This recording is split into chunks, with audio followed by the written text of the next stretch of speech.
The Tenant. For 3 weeks, Margaret had been watching the man in apartment 4B, and she was beginning to understand that he had been watching her longer. It started with the blinds. Every evening at 7:13, he closed them. Every morning at 6:47, he opened them. Not 7:12, not 6:48. The precision was what hooked her first, the way it suggested a mind operating on rails, the way it hinted at something being hidden behind such relentless routine. She bought a small red journal and began keeping notes. Tuesday, groceries, paper bags only, never plastic. Thursday, a woman arrived at 9:14 p.m. wearing a yellow coat. Margaret watched the window until 2 a.m. The woman never left. Friday, he carried something heavy to his car, wrapped in a blue tarp. He drove north. He returned 4 hours later with the tarp folded neatly on the passenger seat. Margaret told her husband.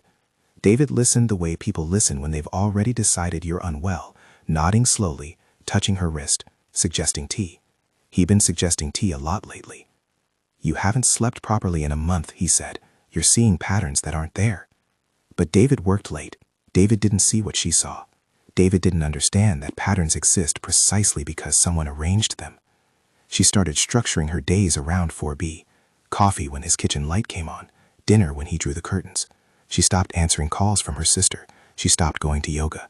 The red journal grew thick with observations, each entry more certain than the last. He knew she was watching. She could feel it in the deliberate way he moved now, like an actor aware of his audience.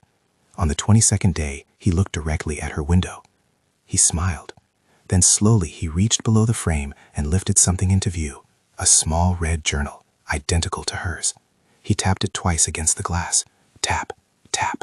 The sound didn't carry across the courtyard, but she heard it anyway, inside her skull, like a door closing. Margaret stumbled backward. She knocked over her coffee. She reached for David, for the phone, for the comforting weight of something solid.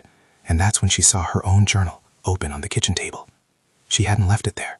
She never left it there. She crossed the room on legs that didn't feel like hers and looked down at the latest entry. The handwriting was hers, the loops of the G's, the way she crossed her T's too high, all hers. But she had no memory of writing it, no memory at all. Day 22. She still doesn't know I live here too. She still doesn't remember what we did to the woman in the yellow coat. She still thinks David is coming home. Margaret's hands began to shake. She turned toward the hallway, toward the bedroom where David had kissed her forehead that morning, where David had promised to be home by 7, where David...